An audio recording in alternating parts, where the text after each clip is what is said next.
dari berharapnya hati itu kepada kita. Allahumma aftah lana hikmataka ya Allah.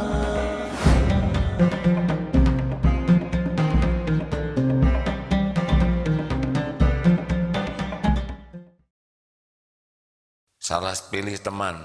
Kalau teman-temannya itu para ahli maksiat, maksiat dia. Kalau teman-temannya itu pecinta duniawi, pecinta dunia. Kalau teman-temannya itu yang lalai-lalai, nah. Kalau salah milih teman sudah berantakan saja. Apalagi yang bisa membuat turun iman, apa Pak? Pendengaran, ya sama, satu paket ya, mata, pendengaran. Karena gerbangnya hati itu mata, telinga, pintu masuknya. Yang membuat orang rontok iman selain tadi maksiat, menganggap remeh maksiat, salah gaul, juga tidak dicas, jarang ke pengajian. Karena pupuk iman adalah ilmu. Kurang ilmu pasti kurang iman. Pemandu amal adalah ilmu. Kurang ilmu akan kurang amal juga ya. Nah, sudah masuk sekarang ya. Sebentar saya cek dulu. Oh ya, alhamdulillah.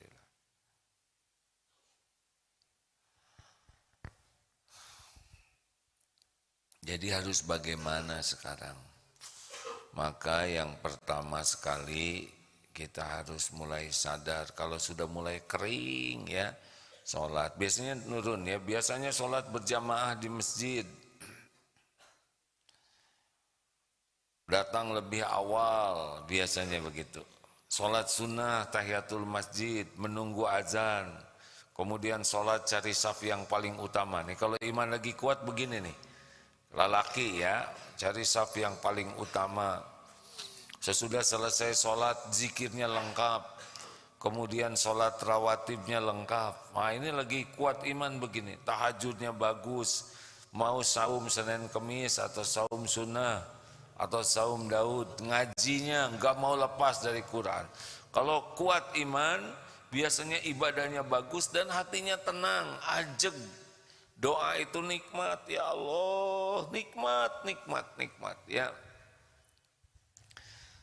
Banyak zikrullahnya. Nah ini lagi kuat iman, cirinya ajeg aja, tenang, ngadepin hidup ini enggak goyang-goyang.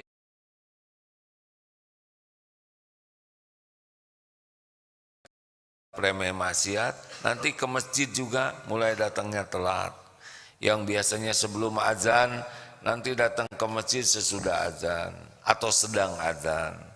Lama-lama datangnya pas qomat dan tidak merasa bersalah, hilang tuh tahiyatul masjid, hilang qoblanya ya. Nanti habis sholat itu tiba-tiba lebih sibuk pegang HP wiridnya tuh. Pakai jempol. Ringkas subhanallah walhamdulillah itu jadi enggak nikmat. Terus doanya juga makin dikit.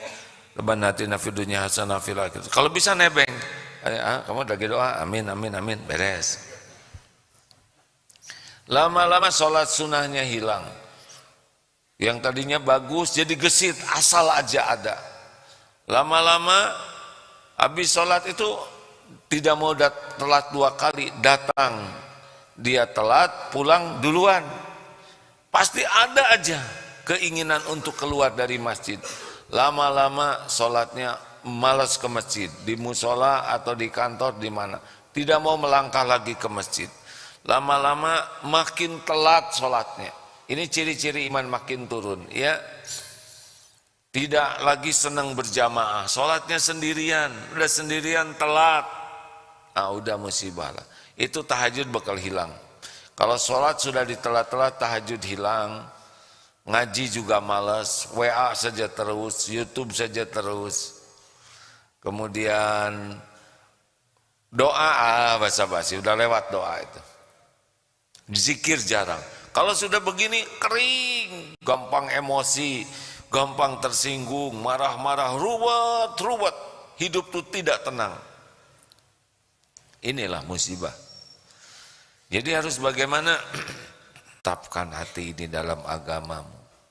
Rabbana la tuzigh qulubana ba'da idh hadaitana wa hab lana min ladunka rahmah innaka antal wahhab. Supaya tidak dicabut. Surat apa itu, Dek?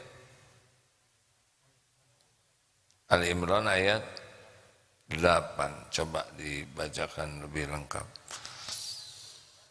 Jangan main-main ya, Rasulullah tuh selalu berdoa, ya muqallibal qulub tsabbit qalbi ala dinik. Kenapa? Allah yang ngebulak-balik hati. Kalau Allah balikan hati sudah habis kita ini. Jangan sampai dicabut nikmat iman sesudah Allah memberikan hidayah ini. Doa apalagi? Berlindung kepada Allah. Allahumma inni a'udzubika minal azzi wal kasal, dari lemah. Lemah itu dia ingin tapi tidak berdaya. Kalau malas, dia mampu tapi tidak semangat. Bisa dipahami hadirin? Ada lemah, ada malas. Kita harus berlindung kepada Allah dari sifat lemah dan malas. Allahumma inni a'udzubika, ya Allah, saya berlindung kepadamu dari malas dan lemah dan malas. Azwa kasal. Lemah, kita tidak berdaya, kita ingin tapi enggak mampu. Nah, Allah lah yang memberikan kemampuan kita. Malas, kita mampu tapi enggak semangat. Padahal sanggup tahajud, tapi enggak semangat tahajud. Sanggup ngaji. Nah, ini malas namanya. Apalagi obatnya kalau kita sudah mulai futur, ya sekuat tenaga bentengi diri dari maksiat. Mulai godul basar, tundukkan pandangan. Tidak. Paksakan untuk tidak lihat yang diharamkan. Kemudian kurangi bicara. Telinga juga jaga dari apa yang tidak manfaat. Ganti mata, paksakan melihat yang disukai Allah. Baca Quran lebih banyak. Pokoknya Allahumma paksa diriku. Harus dipaksakan karena nafsu itu maunya malas aja. Tahajud, paksakan. Kalau sudah mulai turun kan nanti biasanya 11 rakaat, turun jadi 7 ya, turun jadi 2, nanti itu witir aja, itu udah ciri-ciri, itu udah musibah ya. Yang biasanya jam 2:30 jadi jam 3, 3:30, nanti 4 kurang 1/4 jadi pas jam 4. Nanti hilang itu tahajud. Hati-hati. Ketemu orang itu ya, kalau tidak hati-hati kecenderungannya jadi dosa, hadirin. Ada macam-macam jenis dosa kalau ketemu, tapi kita tetap harus ketemu yang memang perlu ketemu, tapi yang tidak perlu ketemu ya tidak usah ketemu. Kalau niatnya dakwah, silaturahim, mencari ilmu, yang memang harus ketemu orang, nolong orang, ketemu. Tapi ya jaga diri. Kalau tidak ada perlu-perlunya, tahan aja diri. Kalaupun ketemu, tidak usah banyak bicara. Kecuali yakin perkataan ini manfaat. Lebih banyak menyimak, tafakur. Apalagi sesudah kita menahan diri, ya paksakan diri untuk bisa baca Quran lebih banyak. Bunyikan HP-nya Quran terus ya. Yang kira-kira ngaco-ngaco delete. Kalau di HP kan gampang lihat seseorang buka apa saja, kan di historinya ada ya. Kalau pas kebuka yang jorang-jorang itu nanti kebuka terus. Nah, usahakan di mana kita rusak, di sana kita jauhi.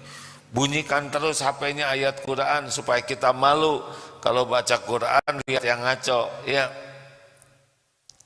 Kalau punya HP terus bunyikan murotal Quran. YouTube-nya cari yang jadi ilmu, yang manfaat, yang bisa jadi belajar. Lalu pilih teman-teman yang soleh-soleh sekarang. Cari yang baik-baik, yang bisa mengingatkan kita, yang berani mengatakan tidak kepada kita. Berani mengatakan tidak gimana?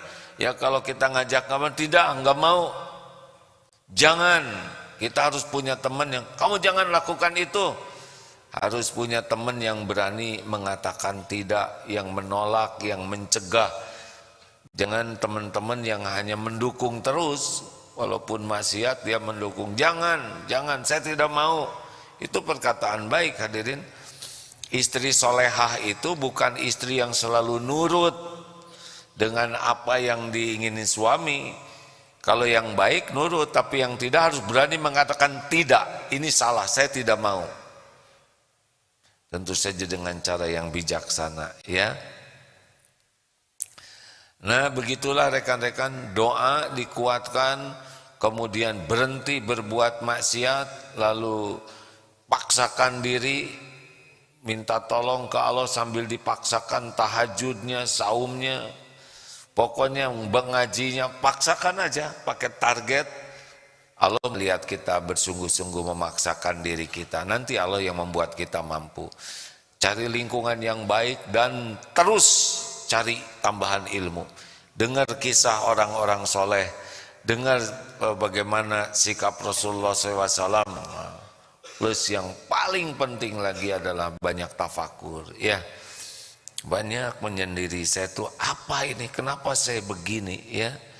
Mau apa kalau saya mati, mau bekal saya apa, saya bisa husnul khotimah atau su'ul khotimah kalau begini. Saya ngasih contoh apa kepada keluarga.